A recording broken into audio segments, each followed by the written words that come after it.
Today we're going to talk about lung health. Everything in our body requires oxygen to function. Without it, the brain can suffer permanent damage in just 4 minutes. But breathing is not just necessary for life, it also has an array of positive effects on body, mind, and spirit. And I don't know if you all know this, but when you are depressed, when you are just emotionally down, if you will practice some deep breathing and just saying the positive things as well as the deep breathing. I mean, this is all part of the yoga stuff. And even though I don't practice yoga, I have plenty of testimonies that have been brought to me that it definitely can lift you up. I'm not so much into the empty brain meditation stuff as I am into the deep breathing and the stretching and all that good stuff that yoga brings. And you can actually raise your emotions and your mental, just getting out and taking a walk, breathing deeply in the fresh air outside. All of that will raise your mind, get rid of the blues, and really help strengthen you emotionally and spiritually. One of the things that I came across and I think everyone understands that cardio exercise and all that, not only good for the heart, but also good for the lungs and to increase lung capacity and all that. I mean, I'm preaching to the choir here to some degree on the actual health of the cardio work. One thing that I did come across that I hadn't really thought about, but it makes perfectly good sense, controlled coughing. In the morning when you get up and you've just got all the phlegm and everything up in here, and you know, sometimes when you're not feeling good, you can just get a little congested, especially when you're detoxing. You know, the body's just throwing waste off over the night and it can get congested up in here. Controlled coughing. Go ahead and have maybe your hot lemonade, something along that line, and then just do some controlled coughing. You stand with your feet and shoulders, your feet shoulder width apart. You open your chest and put your hands on your waist. And so you just open up all this in here and look forward slightly and lift your chin slightly. Inhale deeply and force out the air quickly with a loud cough. Repeat these steps 3 to 5 times. And that is going to, the best time to do this technique is in the morning, right after you wake up. It will loosen any phlegm that has built up in your airways overnight and help your lungs get fresh air to start the day. Could you show us that again, please? Okay, it's called controlled coughing. And you stand with your feet shoulder width apart, open your chest and put your hands on your waist. And then you look forward and lift your chin slightly, and you inhale deeply and force the air out quickly in a loud cough. And repeat this 3 to 5 times. This is going to get the mucus and all the overnight accumulation out of your upper airway and clear your airway so that you can actually intake better air. So I came across that and I thought, well, yeah, that makes really good sense. Just to clear it out. I mean, some people, they wake up in the morning coughing anyways, but doing it on purpose, that's even better. All right. So for good, healthy lung, to maintain lung health and all that, you need to do your cardio exercises. You need to get out there and breathe in the, in the good air. Of course, your food program. For lung repair, it says tomatoes and apples. That to me, and then monk fruit, a powerful monk fruit is a powerful lung cleanser tea.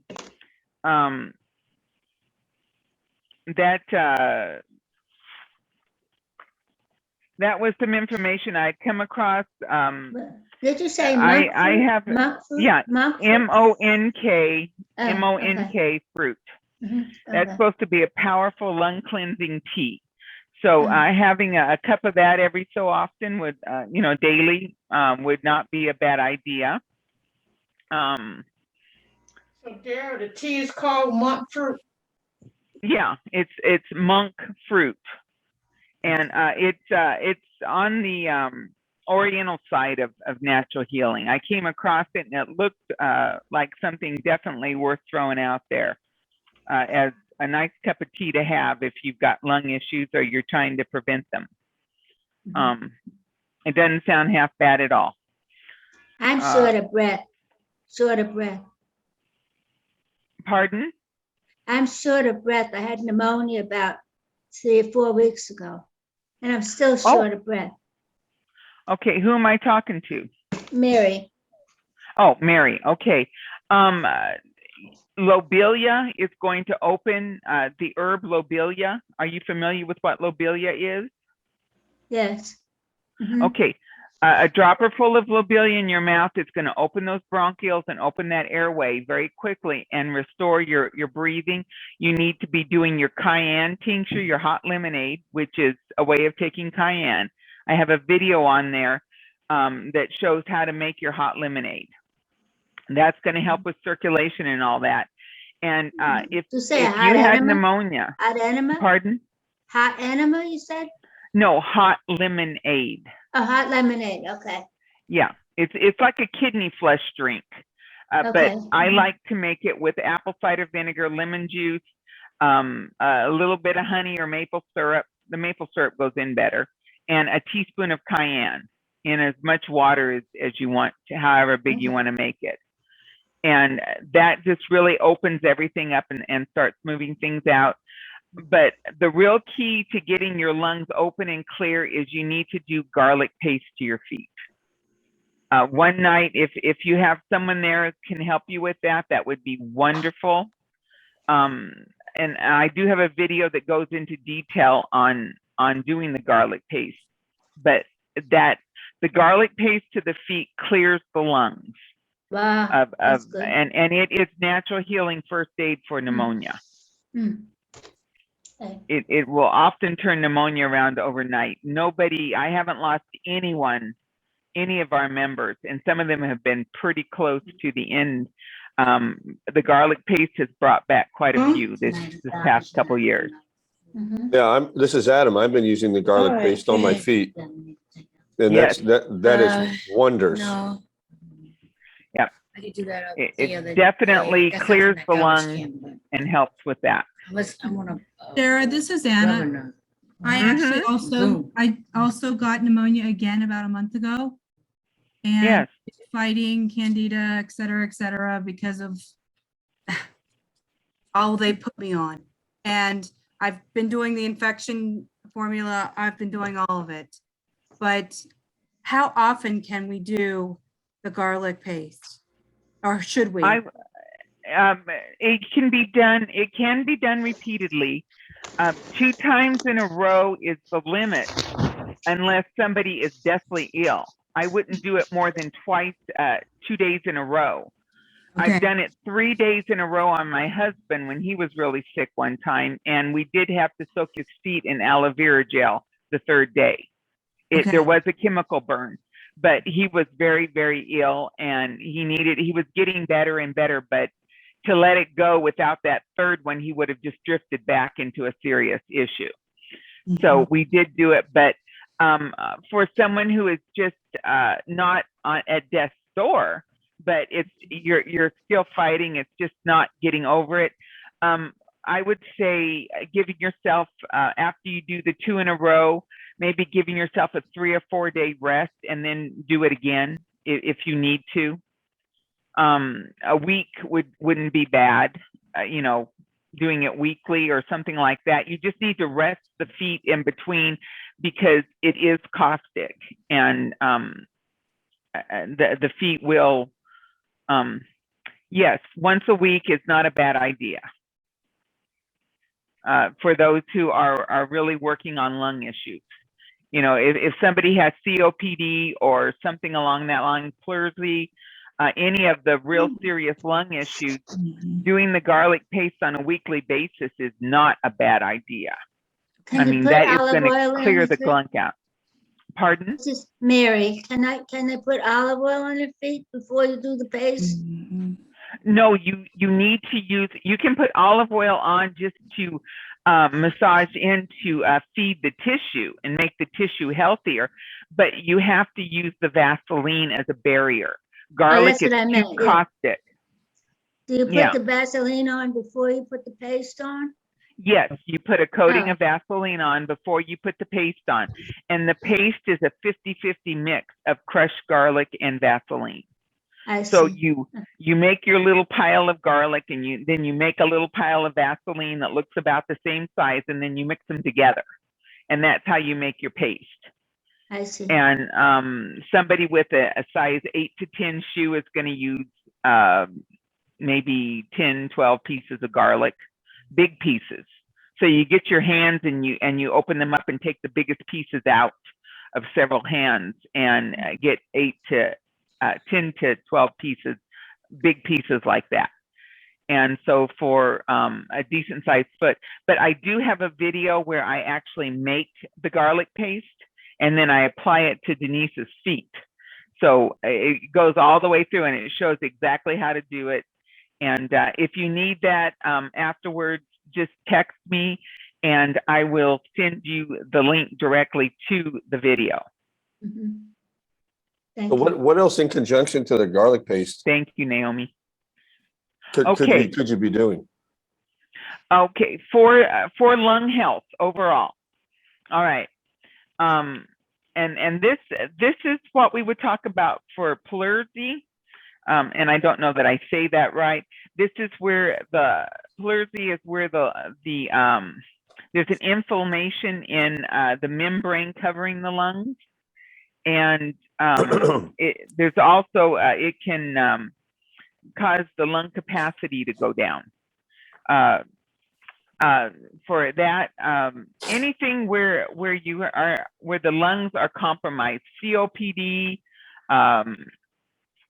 any croup, trying to think of whatever the issues would be, and of course, if you have lung cancer, and download the PDFs from my blog, which are the handouts this week. I went through and tried to pick out everything they had to do with lung issues, and some of them, this one, I read this again. I read this chapter years ago, and this is from the Save Your Life manual. And it's the one on lung cancer. And even if you don't have lung cancer, it's got some really good stuff in here on maintaining the health of the lungs. Karen, what page is that? Pardon? In the I have the manual, the actual manual. What page is that? I don't know if the pagination will be the same. This one is page 244. Okay. And it's the chapter title is lung cancer. It's chapter 20. Chapter 20, okay. Yeah. Okay, but here's the other things that we can do that are going to target the lungs. So let's talk about targeting the lungs, and then we're going to talk about what we do, you know, for the overall supporting and bringing the lungs back. But to target the lungs, because, you know, the Incurables program is all about healing whatever part of the body is sick and damaged. But we do specific programs to target the areas that are sick. So what we want to do is we want the body to focus on the lungs. And we also want to bring relief and support to them. So one of the best things to do this is castor oil packs and salve packs. And the salve pack that you would want to use would be the M&L, the Mullen and Lobelia pack. That is going to open up that area, just relax it, open it up. It's amazing. We had an older gentleman years ago. He was a retired minister, and his daughter was a member with us here. And he had pleural. I don't know how you say this word. It's pleurisy. Pleurisy. Pleurisy. Yeah, pleurisy. Thank you. And his daughter was working for me at the time. She was one of my employees at the time. And so she was supporting him in the evenings, and she found that when she rubbed his total chest with M&L every night, he just did not have the pain and the discomfort, because pleurisy is very painful and very it's one of the more undesirable ways to go is that. And What's the M&L stand for? Mullein and Lobelia. Mullein. Yeah, the mullein and Yeah, Lobelia. just the salve. Yeah, we make it as a salve. I have And that. Okay. yeah, now you can also use the glandular formula, which is the tincture of the same formula that is the M&L. But I don't call it glandular because I don't want to pigeonhole M&L into people thinking it's just for glandular issues, because anyone who's used it knows that M&L is a wonderful antispasmodic. Topically for locked joints, anything where the body is seizing up and getting tight, you can rub M&L on there and it just goes through and just relaxes whatever area that is. And it's wonderful even for babies with colic. You got a colicky baby, rub their tummy with the M&L salve, and they'll just calm down, and that gas will just pass and get it right out of there. So it's excellent, excellent. And so the actual formula is Dr. Christopher's glands formula, glandular or glands formula. And so it feeds the glands, and it's food for the glands. But the salve we call M&L. And so taking both the glands formula internally and applying the M&L topically would be very good for anyone with pleurisy or one of these where they've got a lot of pain and tightness in the chest area. Now, the other thing, and then once you put the M&L on there, then you want to do a full body, a trunk wrap with castor oil. Anyone who is dealing with lung issues needs to do castor oil packs pretty much every day, or nearly, every night. You want to just wrap the whole trunk with castor oil, and that's going to break up the congestion in there. You rub the M&L on first, and then you wrap with the castor oil, and a good terry cloth towel, or, they have those towel wraps that come under the arms and that just come around. You could actually get one of those and tie that on and right over it, just to keep everything nice and clean and neat. And that will also provide a place where you can put the heating pad on. When you're dealing with congestive heart failure, you put the heating pad over the heart. Okay, when you do the trunk wraps with castor oil. When you're dealing with lung issues, you put the heating pad on the back. So you would drop it, you would be sitting in your chair or on your bed, and you would drop the heating pad behind you and lean back on it when it's the lungs that are involved, because you reach them best from the back. And But how long would it stay on? Like interval? You leave the castor oil pack on all night long. Oh, I see. Thank you. You do the heat for probably a half hour to 45 minutes before you go to bed, after you put the pack on. And you can do the heat longer. Normally when I'm doing a heating pad thing, I'll have it in position and it'll get a little warm and uncomfortable, so I'll turn it off and let it cool a bit, and then I turn it back on again. And just keep reheating it. It's not a constant heat. That would just be too hot. So for the long haul of using it for a long period of time, over an affected area, it would be turned off and turned back on several times to get that, or you're going to overheat. So you're saying that put the castor oil pack on the front, but put the heating pad on the back? No, you wrap it. You're going to do a trunk wrap. The castor oil is going to go all the way around. You're going to do a big castor oil wrap in the back and the front when you're dealing with lung or congestive heart failure. If you've got a congestive heart issues or your lung issues, you treat both the heart and the lungs. I mean, they are very, very closely tied together. So is that from like your armpits? From your armpits down to your belly button? Under your arms, yeah. I would say from about here Uh-huh. Just under the arms, and then down to your waist. Okay. I don't think you need to go much below the waist, unless you want to get the bowels involved and your liver involved. I mean, if you're going to do a trunk wrap and go to all the trouble, you might want to go down to the pubic area. So you're also doing a castor oil pack over the liver and over your bowels. Everything's going to get it. I mean, it's your choice how much you want to cover. What do you But use to wrap it with? Okay. I like the press and seal wrap. That's really big. And if you're using press and seal wrap, you can almost do a pack in the front and a pack on the back. Where do you get that? Never heard of it. It's from Glad Wrap. Hang on one second and I'll go get my roll of it if you've never seen it before.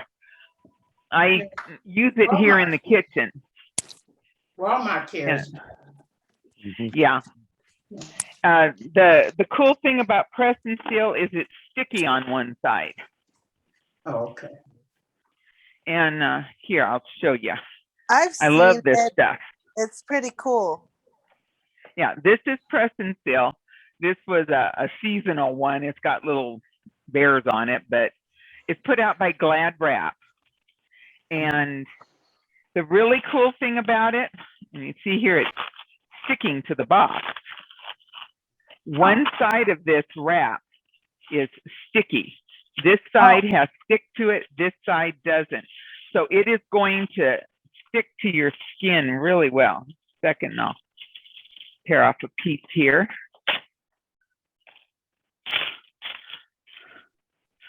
Okay. Just so you can see the effects of it. Now just figure that you put a pack on under that. See how well that sticks? Yeah, I've never seen that. That's super Yeah. nice. And- Yeah, I like that. It's going to hold a pack on no matter what you do. You can't go wrong with this stuff. That And- looks like and a the good adhesive. bandage. A bandage. It is. It's excellent. And the thing that is so cool about it is the adhesive. I'm allergic to adhesives.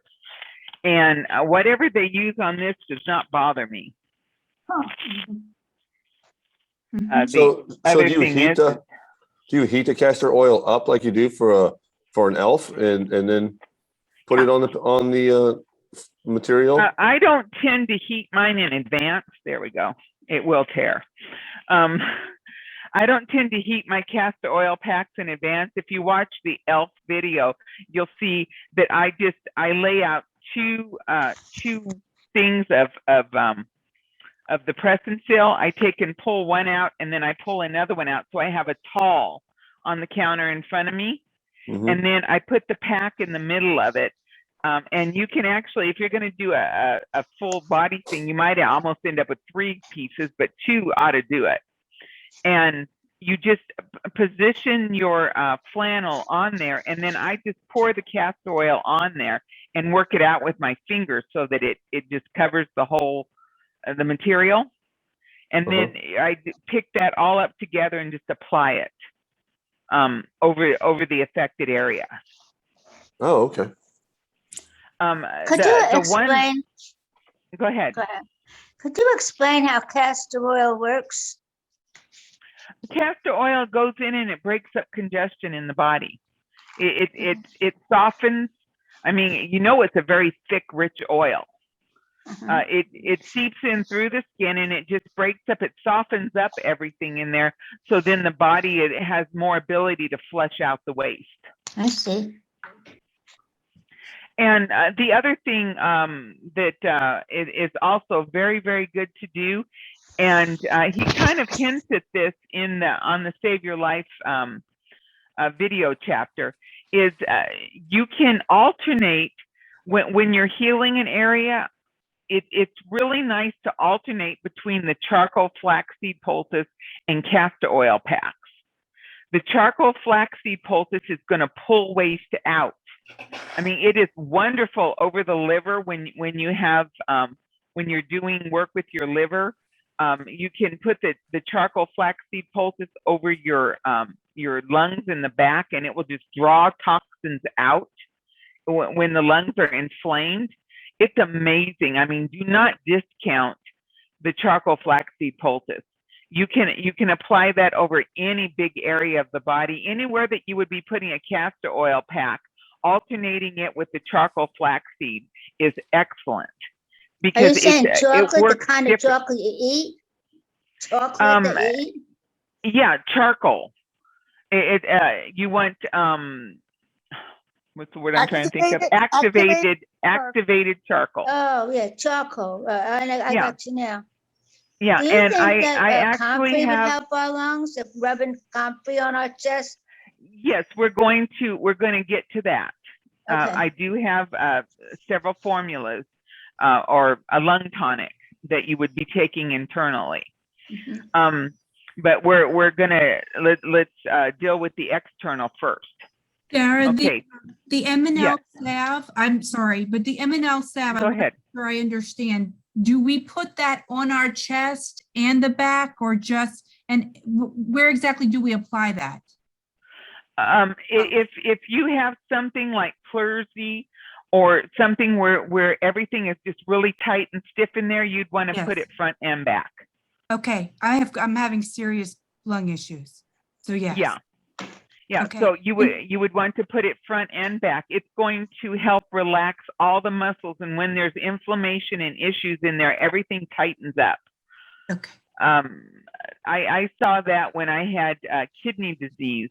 The muscles and all that are over my kidneys would just become cinched tight and just give me horrible pain Yes. from what was going on with the kidneys underneath. So this is going to relax all that and allow the toxins in the waste to move out more effectively. Okay. So apply the M&L, put M&L under any pack that you put on, whether it's the castor oil or the infection poultice. Okay. And that's what the charcoal flaxseed is our infection poultice. And I do have a video on YouTube and on the infection blogs where I show how to make this. And if you're going to make one big enough to cover all this and on your back and all that, you're going to be tripling or quadrupling that recipe. It doesn't matter. Just make it bigger. Okay. And then get your material and just spread it thin on the material and make it so you can cover it over, and then just put that pack on your back. And I think a really good one would be like the flour sack towels. Okay. I think a flour sack towel, those can get to be pretty big. And we use those for squeeze off, and they work really well. And luckily, unless you're a really patient person, you'll probably want to just throw it away after you get done with it. It hardens in there really well. I've tried to clean them out after a poultice with that. I've used them several times, and I've always just said, forget it, and just throwing it out. Haven't used it twice. How many days or how many times do you reuse your castor oil packs? I've heard different things, so I've just asked. Okay, here's the rule of thumb. You can go 5 to 7 days on reusing your castor oil packs, unless it develops an odor or gets a stain. If it develops an odor or gets a stain, you throw it out and make a new one. Okay. But 5 to 7 days, I mean, if you're really pulling really good toxins out, you may not get more than 1 or 2 days out of it. You know, just keep an eye on it, because you don't want to reabsorb toxins from it. Okay. And even though it's mostly going in, there is a little bit of an exchange. Some toxins will be pulled out from that. So, okay, any questions on the packs, on what we're doing topically? Going between the charcoal, the flaxseed poultice, and castor oil packs with M&L underneath them. That's going to go around, open everything up, and that's going to help your heart as well as the lungs, because they're going to rise and fall together. I All have right. this Yes. Nancy. A Yes. cousin of mine's had the COVID, and he had to be put in ICU. How does that disease, or whatever you want to call it, affects the lungs? Because now he's on oxygen. Yeah. From what I've seen, COVID just goes in and the lungs. It brings on pneumonia. Okay. I believe that there's a pneumonia issue coming on. If you get COVID, you do garlic paste to your feet. I don't care if your lungs aren't really bad yet. As soon as you start feeling anything coming on, you do the garlic paste to your feet and you protect your lungs. Okay. So that they do not go down, because when it gets in there, it just zooms in and starts seriously taking over. Maxine, that's how I got where I am right now. A year Oh, ago, I got COVID, and I'm Okay. still fighting lung. They're calling it long haul COVID lung for me. That is just miserable. Garlic Oh. paste to your feet, and let's just get those lungs opened up and cleared out. Okay. For any other questions on the external? I just want to know, is it possible to soak your feet in garlic too, like hot water and garlic? No, No? it'd be too Oh. caustic. Okay. The most caustic thing, and you're really going to get better benefits if you soak your feet with 1 teaspoon of cayenne tincture per gallon of hot water. Okay. That's all you need. You do more, you're going to end up with a chemical burn. So Okay. it's like 1 teaspoon of cayenne tincture per gallon of hot water, and as hot as you can stand it. That is going to do wonders for clearing up neuropathy and all those issues. It will not clear fungus. It's going to help with circulation. You need the black walnut to clear the fungus. We have had 4 people in our congregation die of COVID. I'm Oh. sorry. Um, so sorry. The unvaccinated. yikes. Dara, was that a foot soak?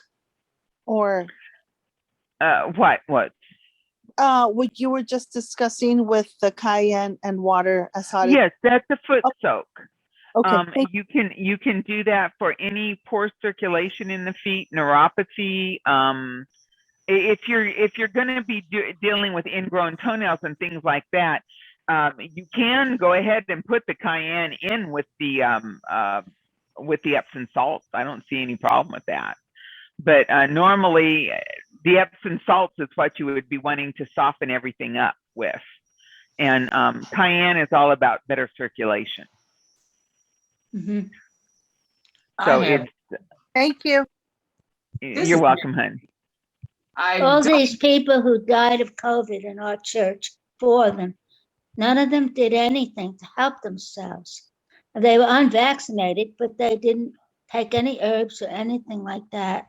They just depended on, they got scared, went to the hospital, and the hospital took over, and that was the end of the story. Yeah, it's pretty bad. We lost our head elder. Our head elder passed away, and he didn't do anything. He'd been a member with us for years, and it just really kills me because he knew that there were answers here. I didn't even know he was sick, and he didn't take it seriously. He said he just didn't feel that bad. He wasn't taking it seriously, and then it just landed on him, and his breathing got difficult. And if I had even known the night before he went to the hospital, I could have helped him with garlic paste that night, but I didn't know. And he ended up in the hospital the next morning, and of course, that was the end of that. Do you have He a never video came out. on how to deal with preventing COVID? I do not address COVID straight up. That's just too, YouTube wouldn't let me post.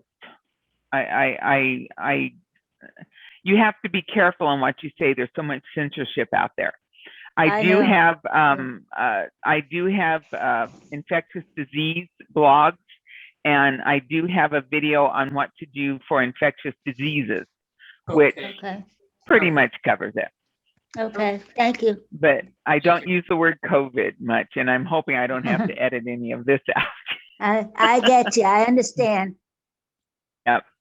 Okay, let's go for what we're now going to do internally with the massive nutrition. As you all know, being in my classes, there are master herbs in nature for every function and every organ of the body. And the master herb that we want to use for lung issues is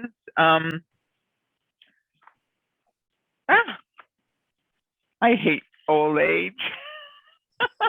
Mm. The lung tonic has got the I'm trying to say plantain, but I that ain't it. Comfrey. Oh, comfort. I got I got plantain stuck in my head, and that's the infection formula, and it's comfrey, and comfrey is going to rebuild the lung tissue, and so the lung tonic that we make is not about, it's not a 911. It's a healing. It's food for healing.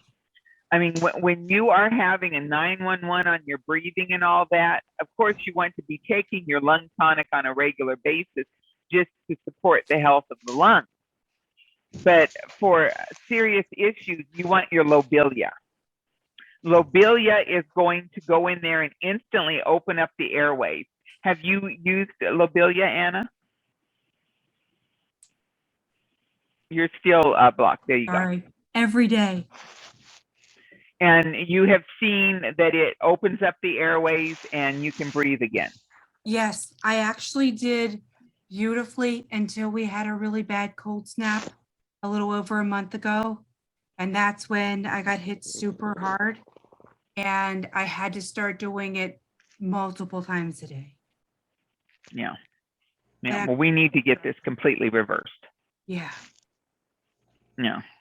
Okay. And what lobelia does is it opens the bronchioles and allows free breathing, because when your bronchioles start getting tightened up in there, it cuts off the airflow. So it just opens everything up, and your next breath will be free and clear. It's usually just 1 or 2 breaths away and you're breathing good again. It doesn't take much.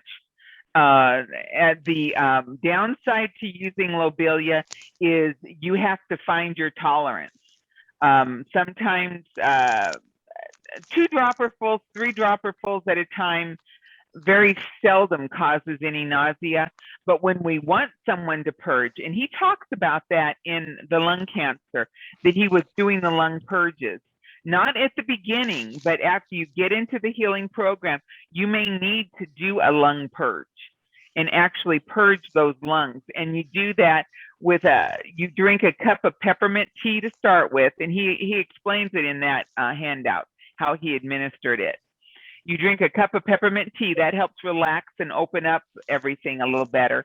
And then you take a tablespoon of lobelia, wait 5-10 minutes. If that doesn't bring it up, take another tablespoon.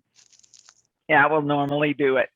And you're going to be vomiting, and the lungs are going to be compressed. When you vomit, the diaphragm compresses the lungs and you actually clear the waste from the lungs. And he was talking about this guy who had smoked for 30 years in here, and he was just coming up with strings of black tar, and all this stuff was coming up out of his lungs when he would do the lung purges.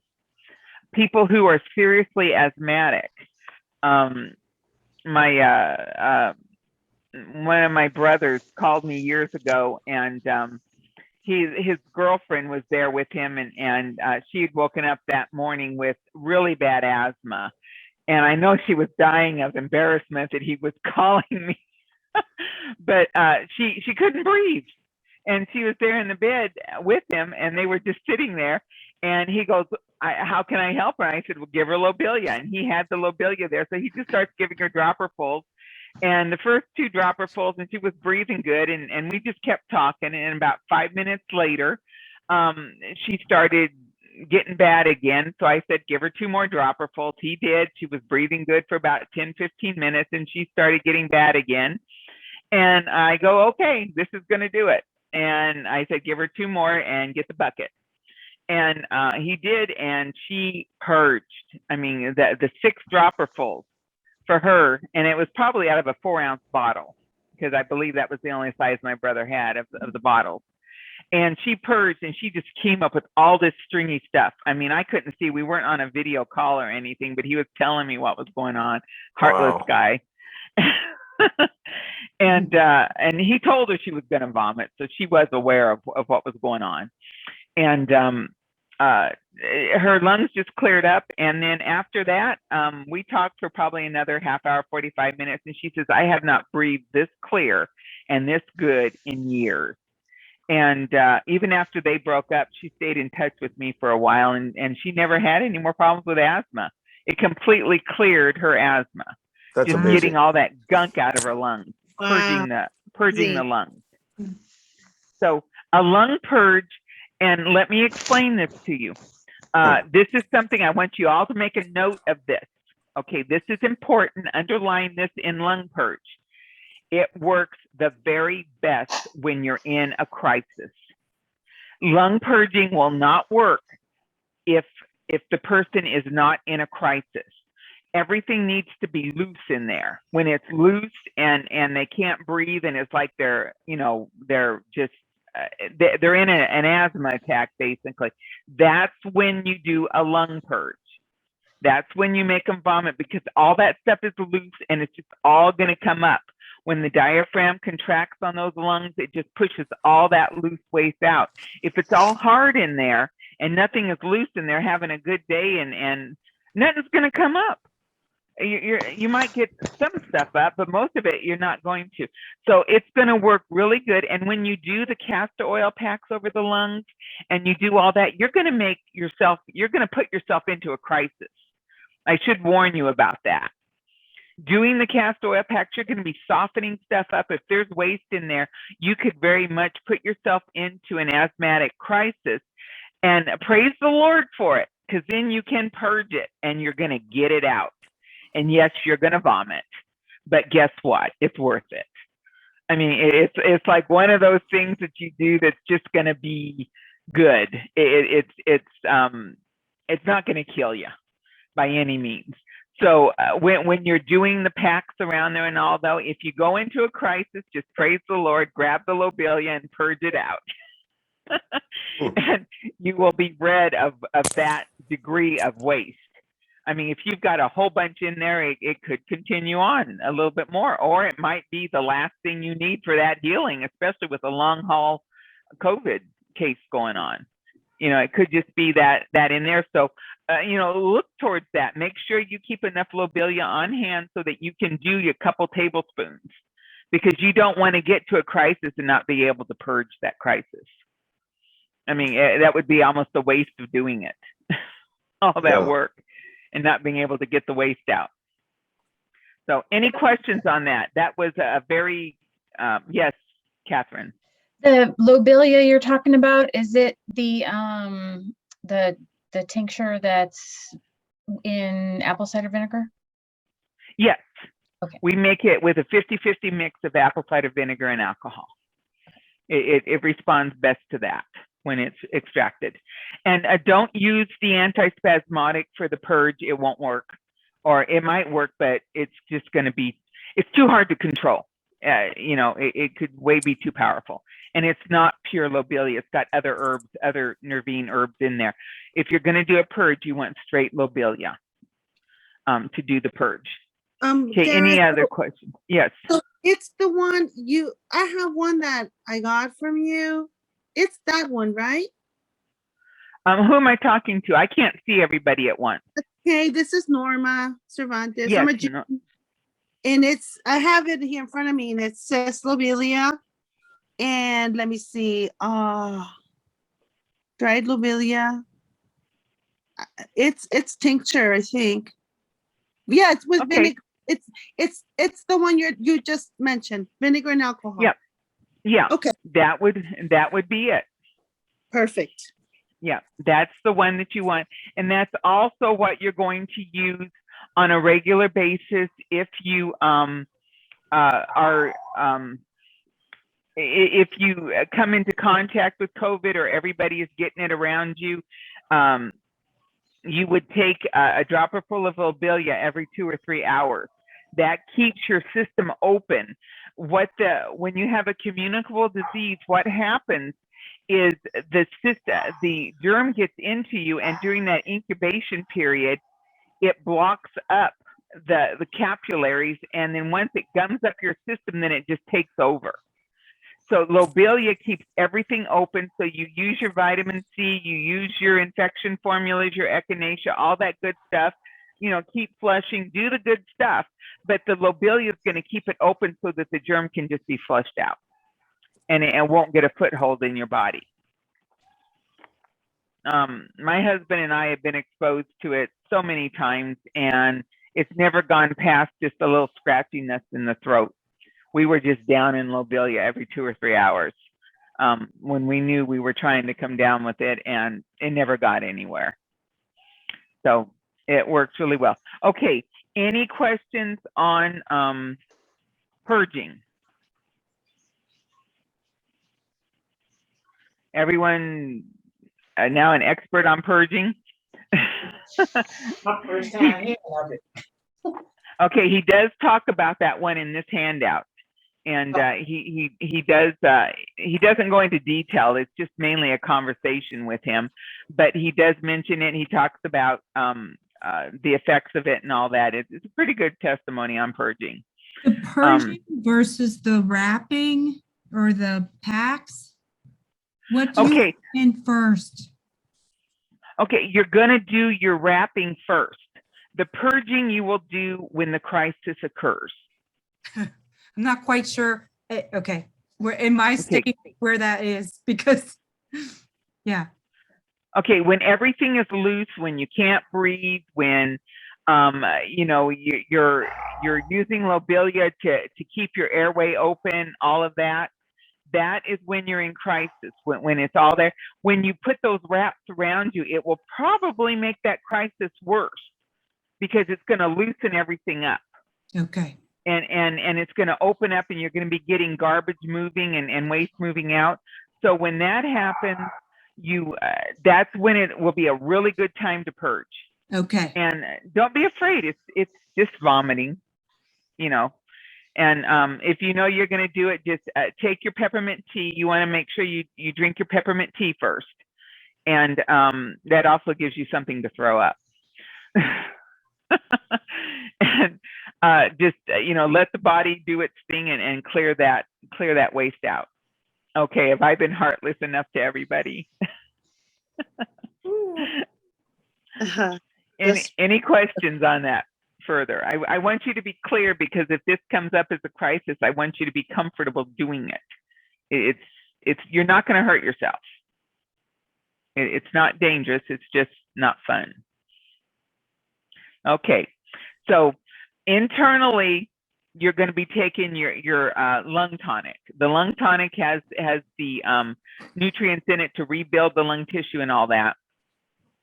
The bronchitis, if we've got a cough going on, if there's a coughing related, the bronchitis formula works on clearing the old debris and getting the inflammation out of the bronchioles. So that helps with a habitual cough if there's a coughing going on. It also has a bit of an antihistamine properties in it, and they're all natural. I mean, it's all herby, but we use the antihistamine herbs in the bronchial formula. So there is some drying going on with that formula. It helps out with all that. All right. Okay, now we need to get into the rest of the program. You're doing all this work to clear the lungs, to heal the lung issues. Okay, you need to be doing your liver flushing, your kidney flushing, your bowel cleansing. All of that needs to be going on along with this program. Your liver is the vacuum cleaner of the body that is going to be cleaning up this mess. So liver flushing is not an option. You have to be liver flushing or you will not get well. You've got to keep that liver empty, keep the stuff moving out of it. You can pick and choose, you know, the degree of liver flushing. You know, there's 3 levels, the light, moderate, and intense. You do not want to jump in with the intense work unless you've got something like tetanus, you decide to step on a rusty nail, then you don't have a choice. You get to go straight for the intense liver flushing. But for anyone else, you want to work up to that so that the body softens up and everything is ready to be moved out. To jump in and to do all that horrific work with the intense liver flushing program, which is 5 ELFs in a row. Basically, for 5 days, you're going to do an ELF 5 days in a row. That is really hard work. It is not fun, and you want your body to be ready to give it up when you do that. When you step in at that level of work, you want to have done plenty to soften everything up so your body is just ready to give it up when you do that. So you would want to be doing some good weeks of regular liver flushing, maybe with an ELF here or there, and just getting everything softened up so it's ready to move out. And then don't forget your kidney flushing. If with the lung issues, your blood pressure is elevated, if things like that are going on, that would be an indication that your kidneys may have pus and sediment in them. So do your kidney flushing. If you find that while you're doing this work, because you know, when you're dealing with your lungs, you're dealing with a lot of phlegm and a lot of gooey stuff that your body has to get out. So you can only imagine that's going to goo up the kidneys and all that. So you want to do your hot lemonade on a regular basis. I mean, drink that every day, no matter what. That's like a little mini liver flush or kidney flush that you're doing on a daily basis.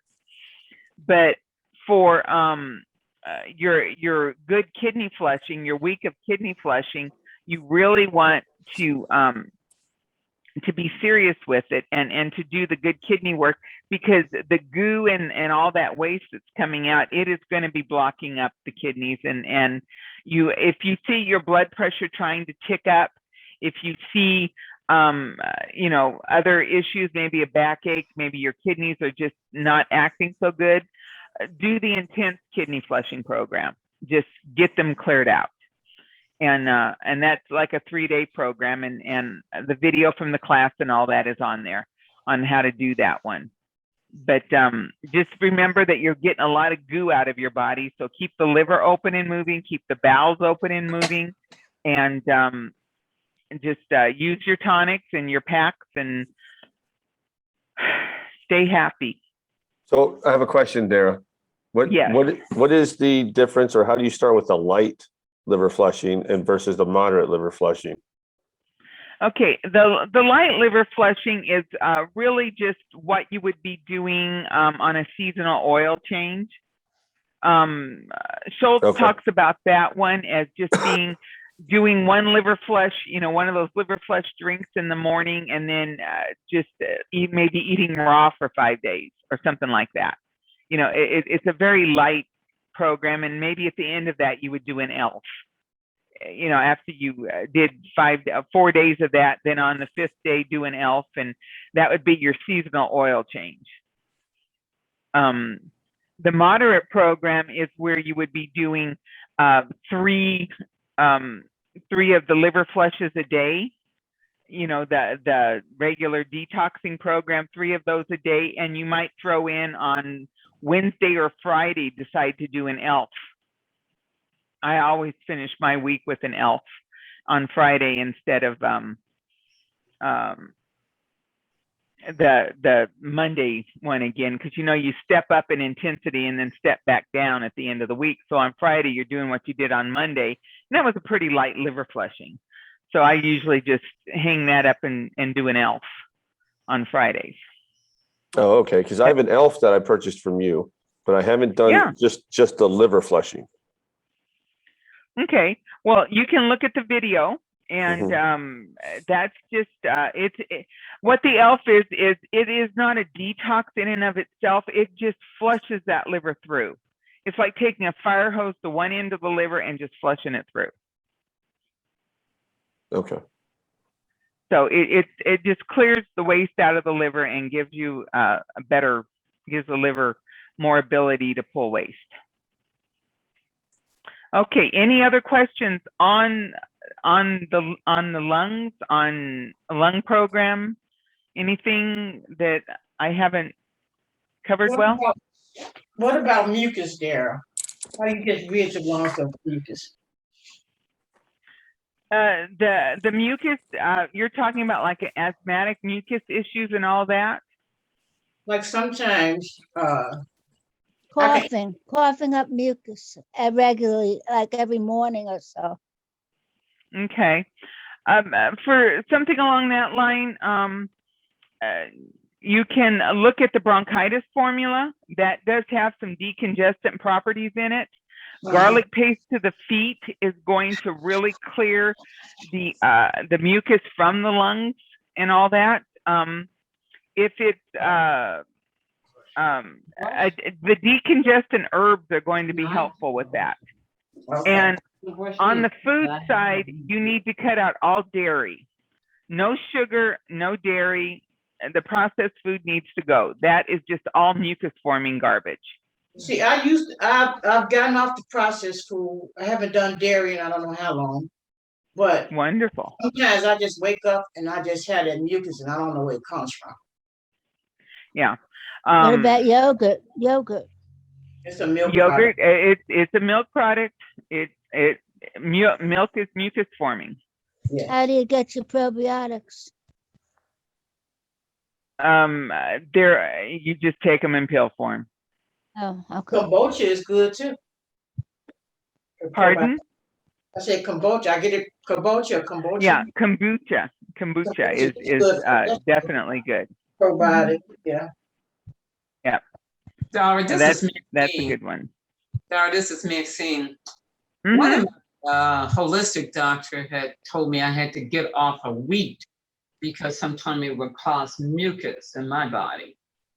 So that's why I don't do gluten or wheat or anything. Yeah, it can be mucus forming, and I've given up all wheat and all grains. I walked away from those when I lost the weight. It just makes my weight bounce, which tells me that it causes inflammation. Yes. Here's a book called The Immune Fix, the Autoimmune Fix. And it really breaks down that gluten. There's a lot of the majority of people's problem is just gluten, but they don't know it. Yep. Yeah, it is. Okay, somebody just asked me what herbs are decongestant herbs. The best ones out there are the Mormon tea. Mormon tea has the Brigham tea and Mormon tea are two of the best decongestant herbs. They can be a little hard to find, but those are the ones that we use. We have a formula called allergy and hay fever. We call it A&H, allergy and hay fever formula. And that one has the decongestant and all that, all those good herbs in it. But if you want to see, you can go look at that label and see what else is in that one. I don't have it here with me, and my memory isn't what it used to be. I don't remember all the ingredients anymore. Tincture again there. Pardon? That tincture. What's the name of that tincture again? Allergy and hay fever formula. I believe we put it. I have it. It may go under A&H or allergy and hay fever. That's what it stands for. I have a question. Mm-hmm. It has been suggested to me they have not. This hasn't been ruled out, so to speak, okay, by my doctors, but they have mentioned that there is a possibility of, and I've lost the word. I'm sorry.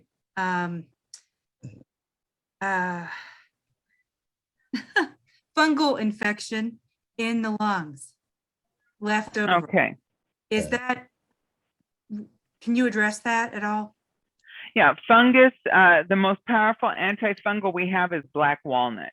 If you feel that you have fungus in your body, on your body, if you've got fungy toenails or anything like that going on, there's a good chance that there could be fungi in your body, in other organs also. Can you take black walnut internally? Yes, you would take the black walnut tincture internally, and if you have like fungy toenails and all that, what Andrea had to do for hers was she actually wrapped her she took a cotton ball and dipped it in black walnut, wrapped that around her toenail, and just packed each one all day.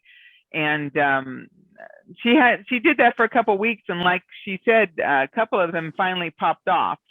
They came off, and there were beautiful little toenails growing underneath them. So the bad stuff, it just killed it, went away. But she's had fungus issues from some bad houses that she grew up in, and the black walnut, there's just nothing. It's very bitter. It's one of the more nasty herbs. But using that internally, and you can add that. There's already black walnut in the infection formula, but if you're dealing with fungus, I would add another half teaspoon to the infection formula, and I would just combine those two in the same cup. Okay. What's in the infection formula? That one is about plantains, and I didn't bring my infection stuff here with me. I don't have.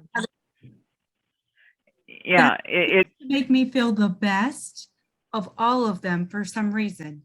I just feel better when I'm taking that more frequently even than the herbal antibiotic even. But yeah, and because the infection formula goes to the lymphatic system, it's targeting the lymphatic system, where the herbal antibiotic is all about garlic. So that's just going, from the top. The infection formula goes from the bottom, and it's cleaning from the bottom up. So, and that's what's feeding your lungs and all these issues is a deep down one. So yeah, you can use that one more. I still wouldn't throw out the garlic, the garlic based ones. But you can take it and do that more doses, and then maybe just do the herbal antibiotic once or twice a day, and then do the other one the rest of the time. Sarah, I have my bottle, and it says it has plantain, black walnut, golden seal. I think it's bogle or bugle. Bugleweed. Bugleweed, marshmallow, and lobelia. Okay, that's what's in the infection formula, Mary. I like to do teas. I like teas. You have a superfood. Is there? Do you have a tea blend that kind of covers overall wellness? No, we wouldn't make the superfood into a tea. It would no, that's not what I mean. Into a tincture. Like the superfood addresses just about everything your body might need nutritionally. Do you have a tea blend that addresses the whole body situation? No, that the general health, the general is the superfood. I mean, that is got your superfoods. That's why it's called superfood.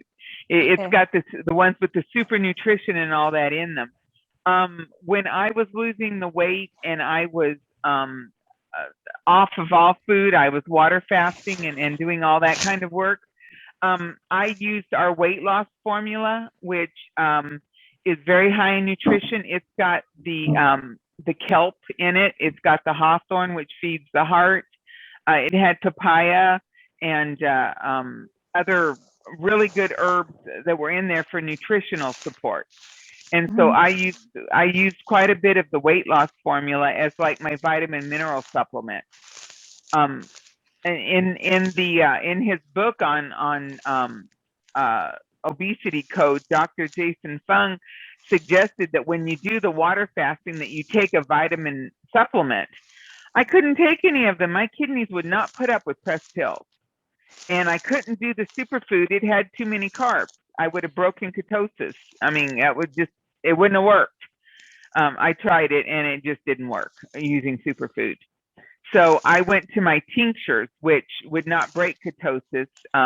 If anyone doesn't know what ketosis is, that is the state that you get in where you're burning fat instead of nutrients that you're taking in. Your body goes into a fat burning mode, and you want to maintain that. And I stayed in ketosis for almost a year. I kept myself in ketosis for nearly a year, just burning fat. And that was how I lost 200 pounds in just under a year. So it was the tinctures just, the best one for nutrition would be the weight loss formula. And then I also like to use the antidepressant formula.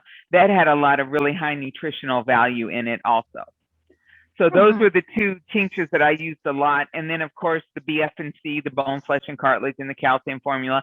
I mean, all I was doing was drinking all day long. I didn't eat anything for 3 to 5 days each week. And then on the 2 days that I did eat, I kept my carbs at 10 carbs a day. I don't suggest this for most people. It was quite a trial, and it did put a real stress on my endocrine system doing that, but I wouldn't go back and undo it for anything. Right. But okay, any questions on the lung issues? We're coming up on 8 o'clock. This is usually our cutoff time. We lost a little time with the toenail thing, but I think we all needed that. And this isn't to do with lung issues, but I have rotator cuff injury, and it's slipped rotator cuff. It's weak and stretched out. And the doctor wanted to do surgery, but he said, I can't guarantee it's going to hold because of your age. And it's just all stretched out. So I didn't have the surgery. Is there any way to strengthen and tighten up my ligaments? Yeah, the BF&C, the bone, flesh, and cartilage formula. That is going to return elasticity. It does more. It strengthens the tissue on the skin and all that. It will actually return some elasticity to the skin, which helps with varicose veins and all those things. And it's going to strengthen those ligaments. When you're in the advanced age that you're in, you should probably be using BF&C on a regular basis. And what's in that? What is in that? The BF&C is all about the comfrey. It's got like I said, I don't have my formulas memorized, but it has an herb mix that clears up old inorganic mineral deposits from the skin and from the flesh and all that and joints. And it also restores elasticity and strengthens the joints, the bone, flesh, and cartilage. Good news. Thank you. It knits it back together. BS&C? Yeah, BF&C stands for bone, flesh, and cartilage. We have a salve that you can use as a pack on it, to put a pack on to saturate the damaged area, and then also to take it internally. Okay, thank you. You're welcome, dear. I have a question, Dara. I have your infection. I have your infection formula. It makes me urinate a lot. Is there a diuretic? Yes. It's not. It doesn't necessarily have diuretic properties, but if the kidneys are being helped and producing more urine, I don't think I'd knock it. It's usually not a bad thing. Are you underweight? Am I underweight? Are you underweight? Is there a reason that you wouldn't want to be dumping fluids? Oh, no, I was just wondering about it. Okay. No, that would just be part of the healing stuff that was happening. I wish it was a diuretic on me. Okay. You're getting rid of waste, aren't you? When dumping urine like that, extra urine, you're getting rid of waste, right? Yep, you are. Your kidneys are producing more, and that's all good. Thank you, Dara. Thank you. You're welcome, my dears. Okay, well, I will see you all in 2 weeks, and you take care and be safe.